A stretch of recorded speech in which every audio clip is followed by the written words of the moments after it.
متا اور ایانا یہ دونوں الفاظ ہیں، یہ کب کے معنی میں استعمال ہوتے ہیں، وین. ٹھیک، دونوں کے معنی کب کے ہی ہیں، متا اور ایانا.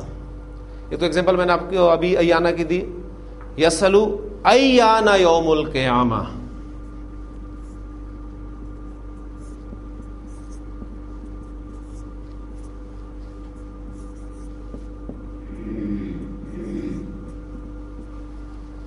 یہ پوچھتا ہے کہ قیامت کا دن کب آئے گا، یعنی وہ دن جس کی بات کی جاتی ہے کب آئے گا.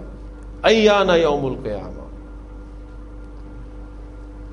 قرآن مجید میں الفاظ ہیں متا نصر اللہ، اللہ کی مدد کب آئے گی. تو صرف وہ جو بات میں نے آپ کے سامنے رکھی ہے کہ آپ ان الفاظ کے معنی جو ہے وہ ذہن میں رکھیں کہ کن کن معنی میں استعمال ہوتے ہیں. تو متا ایانا کب کے معنی میں استعمال ہوتا ہے، آپ کو قرآن مجید میں متا بھی ملے گا، ایانا بھی ملے گا. ٹھیک، تو معنی فوری طور پہ آپ کے ذہن میں اس کے آ جانے چاہیے. انا اردو میں ہم کیوں کر، کہاں سے، ان معنی میں استعمال کرتے ہیں. اور عربی زبان میں کہا جاتا ہے کہ یہ اینا اور کیفا ان دونوں معنی میں استعمال ہوتا ہے. انا، اینا اور کیفا ان دونوں معنی میں استعمال ہوتا ہے. اس کے ایگزامپل میں آپ کے سامنے رکھتا ہوں تو بات کلیئر ہو جائے گی.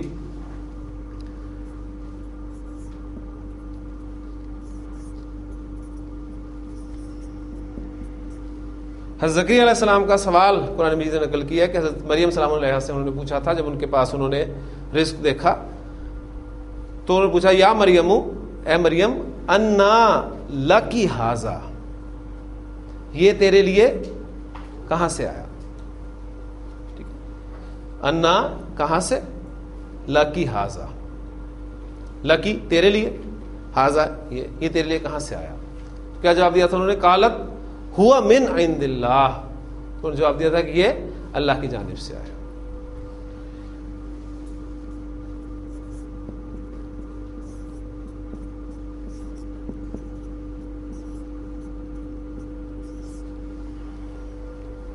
ذکرہ ہم نے پڑھا تھا، نصیحت کے لیے لفظ استعمال ہوتا ہے عربی زبان میں، ذکرہ نصیحت. لہو ذکرہ اس کے لیے نصیحت ہے. انا لہو ذکرہ اس کے لیے نصیحت کہاں ہے. ٹھیک، تو اب یہاں دیکھیں گے آپ کہاں کے معنی میں سمپل استعمال ہو رہا ہے، یعنی یومئذ یتذکر الانسان، اس دن انسان یاد کرے گا، اس دن انسان یاد کرے گا، اس دن انسان نصیحت پکڑے گا. وَأَنَّىٰ لَهُ ذِكْرَىٰ، لیکن اس کے لیے نصیحت کہاں، یعنی اب اس نصیحت کا کیا فائدہ. یقول، اور وہ کہے گا یا لیتنی قدمت لی حیاتی، کاش میں نے اپنی زندگی کے لیے آگے بھیجا ہوتا، کچھ آگے بھیجا ہوتا، اپنی زندگی کے لیے کچھ آگے بھیجا ہوتا. یعنی اس دن انسان کو پتہ چلے گا کہ اصل زندگی تو میری یہ ہے.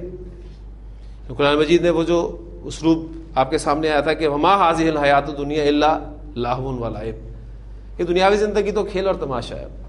وَإِنَّ الدَّارَ الْآخِرَةَ لَهِيَ الْحَیَوَانُ لَوْ کَانُوا یعلمون، وہ ہے حقیقی زندگی، کاش تمہیں معلوم ہوتا.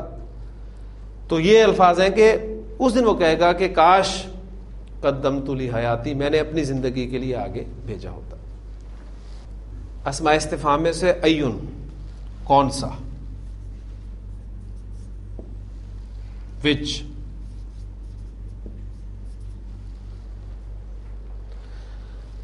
ایون لفظ آپ کو تنوین بتا رہی ہے کہ منصرف اسم ہے، ذہن رکھیے گا. اور ایون یہ مضاف ہو کر استعمال ہوتا ہے، عام طور پر مرکب اضافی میں استعمال ہوتا ہے اور مضاف کی جگہ پر استعمال ہوتا ہے. جب مضاف کی جگہ پر استعمال ہوگا تو الف لام کے بغیر ہوگا اور ہلکے اعراب کے ساتھ ہوگا، تو ایو آپ کے سامنے بن جائے گا. ایو شیئن، کون سی چیز.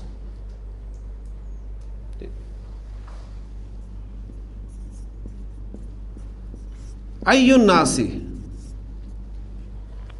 لوگوں میں سے کون، ٹھیک ہے، کون سا آدمی، ای الناسی. نبی صلی اللہ علیہ وسلم سے پوچھا گیا تھا کہ مطلب ای الناسی افضل، یا رسول اللہ صلی اللہ علیہ وسلم لوگوں میں سے افضل کون ہے؟ نبی صلی اللہ علیہ وسلم نے فرمایا کہ من جاہد بمالہ و نفسہ فی سبیل اللہ، جس نے اللہ کے راستے میں اپنی جان اور اپنے مال کے ساتھ جہاد کیا. ٹھیک. پھر آپ سے ایک مطلب پوچھا گیا کہ ای العمل افضل، کون سا عمل سب سے افضل ہے؟ تو آپ نے فرمایا کہ نماز کو اس کے وقت پر ادا کرنا یہ سب سے افضل عمل ہے. تو یہ ایون کا لفظ آپ کو مرکب اضافی میں ملے گا مضاف کی جگہ پر، اس لیے آپ دیکھیں گے کہ ہلکے راب کے ساتھ ہے. اور پھر چونکہ منصرف اس میں تو آپ کو حالت نصب اور جر میں بھی یہ مل سکتا ہے، ذہن میں رکھیے گا. اگر اس سے پہلے حرف جار با آ جائے تو یہ کیا بن جائے گا؟ بی ای. ٹھیک. اور اس کا مضافل ہے اور کوئی لفظ ہوگا تو ایگزامپل آپ کے سامنے فوری طور پہ سورہ رحمان کی آ جانی چاہیے. فَبِأَيِّ آلَاءِ رَبِّكُمَا تُكَذِّبَانِ، تو تم اپنے رب کی کون سی نعمتوں کو چھٹلاتے ہو. ٹھیک ہے. تو فَبِأَيِّ، فا پیچھے لگا ہوا ہے، بی ای آلائی، اب مضافل ہے جو آلائی لفظ ہے تو اس کو سامنے آپ رکھ سکتے ہیں. ٹھیک. ایک اس میں استفہام ہمارا ہے کم. کم یہ اردو میں ہم کتنا، کتنے یعنی ہاؤ مینی اور ہاؤ مچ دونوں کے لیے استعمال کرتے ہیں.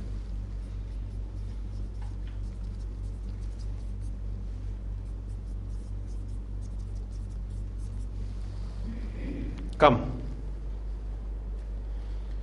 یہ ہمارے 9 اسماء استفہام ہے. اب ان میں سے کچھ کے بارے میں مزید ڈیٹیلز میں آپ کو دوں گا. تو پہلی بات تو اسماء استفہام کے بارے میں نوٹ کر لیجئے کہ تمام اسماء استفہام مبنی ہے. کیونکہ جب ہم نے اسم کہا ہے تو ذہن میں رکھیے گا کہ اسم کے حوالے سے ہمیں چاروں باتیں ذہن میں رہنی چاہیے. تمام اسماء استفہام مبنی ہے سوائے کس کے؟ پتہ چل جائے گا آپ کو، ایون کے. کیونکہ ایون پہ آپ کو تنوین نظر آئی ہے، لہٰذا یہ منصرف اسم کی علامت ہے، اور میں نے ایگزامپلز آپ کو اس کی دے دی ہیں. ٹھیک. تمام اسماء استفہام مبنی ہے سوائے ایون کے. ایون کے بارے میں نے آپ کو بتا دیا کہ یہ مرکب اضافی میں مضاف کی جگہ پر استعمال ہو کر آتا ہے، اور باقی اسماء جو ہیں یہ آپ کو کسی مرکب اضافی کنسٹرکشن میں مضاف الیہ کی جگہ پر بھی مل سکتے ہیں. کم کے بارے میں کچھ باتیں ہیں وہ میں چاہوں گا کہ وہ آپ نوٹ کر لیں. عربی زبان میں کم 2 طرح سے استعمال ہوتا ہے.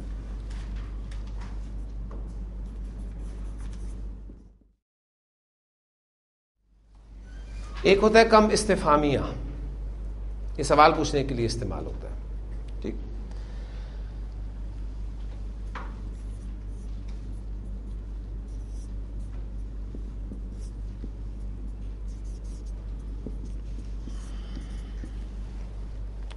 آپ کہنا چاہتے ہیں تیرے پاس کتنی کتابیں ہیں، تو آپ عربی زبان میں کہیں گے کم کتابن عندک، تیرے پاس کتنی کتابیں ہیں. اب اس اسم کو نوٹ کریں، اس اسم کو آپ دیکھ رہے ہیں. اردو میں نے کہا تیرے پاس کتنی کتابیں ہیں، جمع کا لفظ استعمال کیا. لیکن عربی زبان میں جب آپ یہ اسلوب اختیار کرنا چاہتے ہیں تو واحد اسم استعمال کریں گے، نکرہ استعمال کریں گے، حالت نصب میں استعمال کریں گے. تو کم جو استفہامیہ ہوتا ہے جس کے بارے میں آپ کو پڑھا رہا ہوں، اس کا اسم واحد ہوتا ہے، نکرہ ہوتا ہے، حالت نصب میں ہوتا ہے. کم کتابن عندک، تیرے پاس کتنی کتابیں ہیں. میں آپ سے سوال کرتا ہوں آپ کے کتنے بھائی ہیں، تو اس کی عربی کیا ہوگی؟ اب دیکھیں بھائی کتنے بھائی ہیں، ہو سکتا ہے 4 ہوں، 3 ہوں، 2 ہوں. ٹھیک. لیکن لفظ میں نے اس کے لیے سوال کرتے ہوئے واحد کا استعمال کرنا ہے. واحد کرنا ہے، نکرہ کرنا ہے، حالت نصب میں استعمال کرنا ہے. تو بھائی کی عربی کیا ہوتی ہے؟ اخن. ٹھیک ہے. اخن کی حالت نصب کیا ہوگی؟ اخن، کم اخن لکا، یعنی لکا کے دو معنی ہے نا، تیرے لیے یا تیرے. کم اخن لکا، تیرے کتنے بھائی ہیں؟ وہ کہتا ہے میرا ایک بھائی ہے. اس کے عربی بتائیں. میرا ایک بھائی ہے. ہاں جی، میرا ایک بھائی ہے. لی اخن، اب ایک کا مفہوم اس میں موجود ہے. لی اخن، ہاں ایڈ کرنا چاہیں تو آپ کر سکتے ہیں. اخن واحدن، میرا ایک بھائی ہے. یعنی بلکہ پھر وہ ہو جاتا ہے میرا ایک ہی بھائی ہے، کیونکہ نکرہ میں ایک کا مفہوم تو آلریڈی موجود ہے. لی اخن، میرا. اب یہ دیکھیں لی کا ترجمہ آپ کریں میرا، اس کو بھی سمجھ لیں، آپ کو کنفیوز نہ کرے کہیں. دیکھیں میں کہتا ہوں یہ قلم زید کے لیے ہے. حاضل قلم لی زیدن، یہ قلم زید کے لیے ہے. حاضل قلم لی زیدن. اگر میں نے کہنا ہو کہ یہ قلم زید کا ہے تو لام جارہ ملکیت کے لیے بھی تو استعمال ہوتا ہے، ہم نے پڑھا تھا، آپ کو یاد ہوگا. تو اس وقت بھی عربی یہی بنے گی کہ حاضل قلم لی زیدن، یہ قلم زید کا ہے.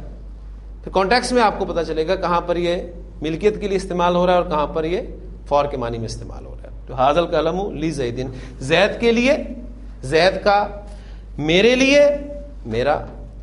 تو لی اخن، میرا ایک بھائی ہے، یعنی میرے لیے ایک بھائی ہے.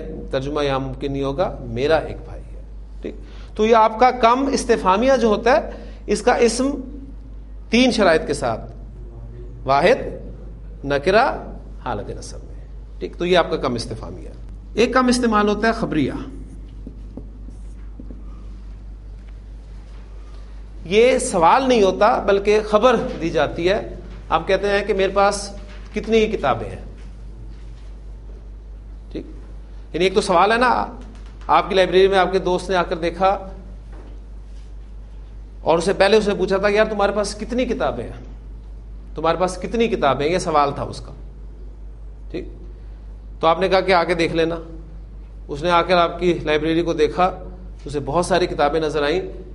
تو اب وہ آپ کو کہہ رہا ہے کہ یار تمہارے پاس کتنی کتابیں. اب ان دونوں کتنی میں فرق ہے. تو پہلا استفہامیہ سوال تھا، دوسرا خبر ہے. وہ خبر دے رہا ہے کہ تمہارے پاس کتنی کتابیں ہیں. ٹھیک. کتنی ہی کتابیں ہیں، آپ جواب دیتے ہیں کہ میرے پاس کتنی ہی کتابیں ہیں. تو یہ کم خبریہ کہلاتا ہے. اب کم استفہامیہ اور خبریہ میں فرق کیسے معلوم ہوگا؟ کم خبریہ کا جو اسم ہے وہ ہمیشہ حالت جر میں ہوتا ہے، اس کے لیے بس ایک ہی شرط،